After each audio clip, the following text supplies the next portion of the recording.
हजारों हजारों वाजपेयी यज्ञ करने के बाद और हजारों हजारों अश्वमेध यज्ञ करने के बाद, हजारों परिक्रमा पृथ्वी की करने के बाद जो फल, जो पुण्य प्राप्त होता है, वो पुण्य यहाँ इस महाकुंभ की एक डुबकी प्रयागराज के संगम में लगाने से प्राप्त होता है।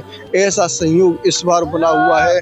12 बार कुंभ लगता है, उसके बाद एक बार महाकुंभ लगता है और ये 144 साल में ऐसा मौका आता है। बड़े ही भाग्यशाली व्यक्ति हैं जो इस बार अपने जीवन में यहाँ पर आस्था की डुबकी लगाएंगे। तो चलते हैं आस्था की डुबकी लगाने के लिए और आपको कराते हैं पूरे इस महाकुंभ का भ्रमण, क्योंकि ये बड़ा ही दिव्य, भव्य और अलौकिक महाकुंभ लग रहा है। तो चलते हैं और करते हैं दर्शन। सर, आप कुंभ में जाना चाहते हैं और पैदल कम चलना चाहते हैं तो इस वीडियो को शेयर करना, क्योंकि हमारे ब्रज में गिरिराज गोवर्धन है और जब वो गिरिराज गोवर्धन का मेला लगता है तो सरकारें यहाँ पर ऐसे काम करती हैं जिसकी वजह से करोड़ों करोड़ों श्रद्धालु आते हैं, लेकिन वो भी यहाँ से बहुत ही आराम से दर्शन करके चले जाते हैं। क्या ये प्रयागराज में संभव नहीं है? जब योगी सरकार वहां पर 30 से 40 प्लेटून पुल बनवा के तैयार कर देती है और रोड बनवा देती है, इतने रोड बन जाते हैं कि वहां पर लाखों की संख्या में लोग रहने लगते हैं। इलाहाबाद की संख्या केवल 16 लाख है, 16 लाख व्यक्ति ही इलाहाबाद में रहते हैं, लेकिन जब करोड़ों लोगों की संख्या में वहां पर रोज व्यक्ति पहुंचते हैं, उस समय पर क्या हालत होती है उस प्रयागराज की। क्या नए रोड बने हैं प्रयागराज में? क्या नए रेलवे स्टेशन बने? कुछ भी नहीं बना है, केवल उन रोडों को खाली कर दिया है पैदल चलने के लिए। तो हमारी आज एक राय है, इस वीडियो को आप प्रशासन तक पहुंचाएं, योगी सरकार तक पहुंचाएं। इस वीडियो को शेयर करना बिल्कुल भी न भूलें। जिस तरीके से मथुरा से गोवर्धन के लिए बस चलती हैं, लेकिन वो राउंड में चलती हैं, क्या इस तरीके से व्यवस्था नहीं होनी चाहिए? अगर प्रयागराज में एक ऐसा ही रोड अलग से बन जाए जो चारों तरफ उन सेक्टरों के बीच बीच में होके निकल जाए व्यक्ति, जिससे उन लोगों को बिल्कुल भी परेशानी का सामना न करना पड़े। वे लोग जिस सेक्टर में जाना चाहते हैं बस उन सेक्टरों को उसी के पास में उतार दे। तो इस तरीके की व्यवस्था होनी चाहिए प्रयागराज में कि व्यक्ति यहाँ से जाए और निराश न होके आए। योगी और मोदी की थू न करके आए, क्योंकि उन्होंने बहुत पैसा खर्च किया है इस महाकुंभ में। बस एक थोड़ा सा और खर्चा अगर हो जाए कि उसमें जो बसें हैं वो लगातार लाइन तार चलती रहें, जिससे कि श्रद्धालुजन बहुत ही आराम के साथ में दर्शन कर सकें। तो इस वीडियो को शेयर करना बिल्कुल भी न भूलें, क्योंकि अभी मौनी अमावस्या का जो महास्नान होने वाला है उसमें 8 करोड़ लोगों के पहुंचने की संभावना जताई जा रही है। उस समय पर क्या हालत होगी? अभी तो 3-4 करोड़ लोग ही एक दिन में पहुंचे हैं, बाकी नॉर्मल दिनों में भी लगभग 80 से 90 लाख व्यक्ति स्नान कर रहे हैं, आस्था की डुबकी लगा रहे हैं। तो इस वीडियो को शेयर करना बहुत जरूरी है, जिससे कि योगी सरकार तक अगर ये मौनी अमावस्या तक खबर पहुंच जाती है तो रातों रात में रोड भी बन सकता है और उन यात्रियों की समस्या का समाधान भी हो सकता है। उन सेक्टरों के साइड में गोल चक्र की तरह बस चला दी जाए तो कोई भी समस्या यात्रियों को नहीं होगी और ना ही वहाँ इलाहाबाद वासियों को होगी। ये मौका आपको मिल रहा है। भगवान की कैसी कृपा है, जब हम प्रयागराज जाने की सोचते हैं, प्रयागराज जाने का मन करते हैं और जैसे ही हम प्रयागराज की तरफ आगे बढ़ते हैं, हमारे कदम अगर प्रयागराज की तरफ आगे बढ़ रहे हैं, उसी समय पर हमारे शरीर के अंदर जितने भी पाप होते हैं वो सब थर्राने लग जाते हैं। सोचते हैं कि अब हम कहाँ जाएं, और जैसे ही हम प्रयागराज में डुबकी लगाते हैं तो वो जितने भी पाप होते हैं वो सर के ऊपर हमारे बालों में आ जाते हैं। इसीलिए बहुत लोग जाते हैं, अपने सर का मुंडन भी वहीं करा के आते हैं प्रयागराज में। लेकिन बहुत से लोग ऐसे होते हैं जो नहीं करा पाते हैं मुंडन, तो वो कम से कम 15-20 डुबकी लगा के अपने बालों को अच्छे ढंग से धो के बार बार गंगा जल, यमुना जल और संगम का पवित्र जल से उनको शुद्ध कर ले, जिससे कि वो पाप सभी के सभी धुल जाएं।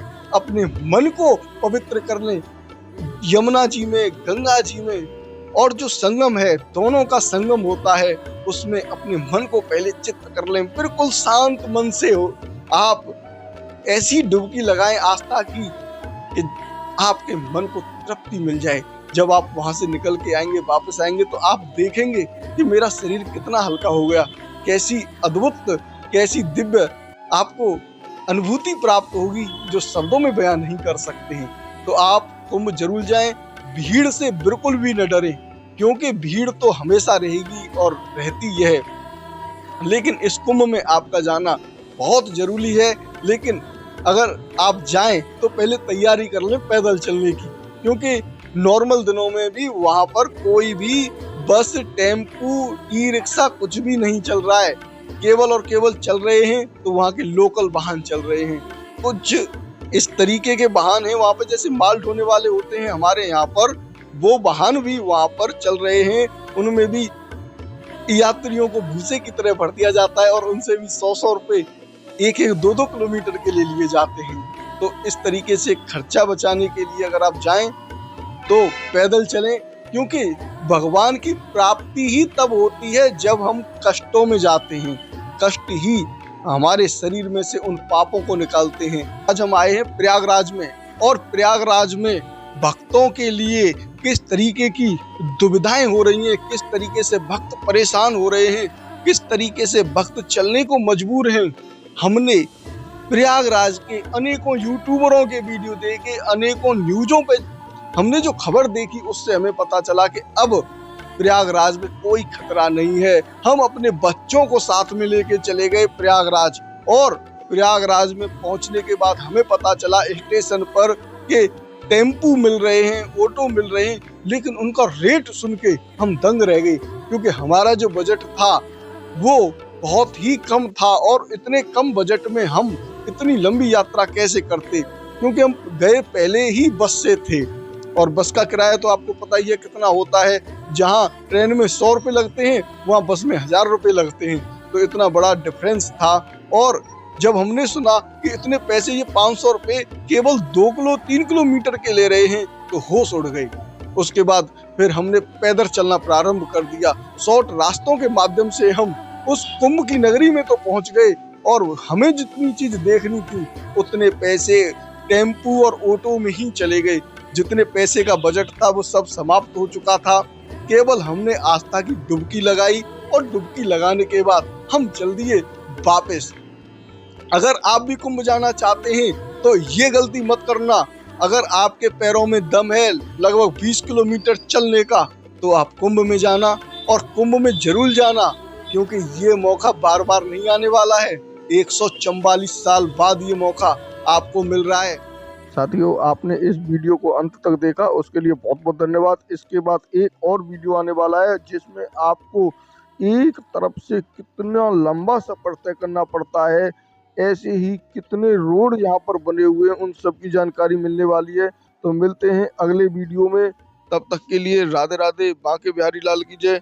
कुंभ में आना चाहें आप तो खूब आएं, खूब आस्था की डुबकी लगाएं, बच्चों को भी साथ में आप लेके आएं।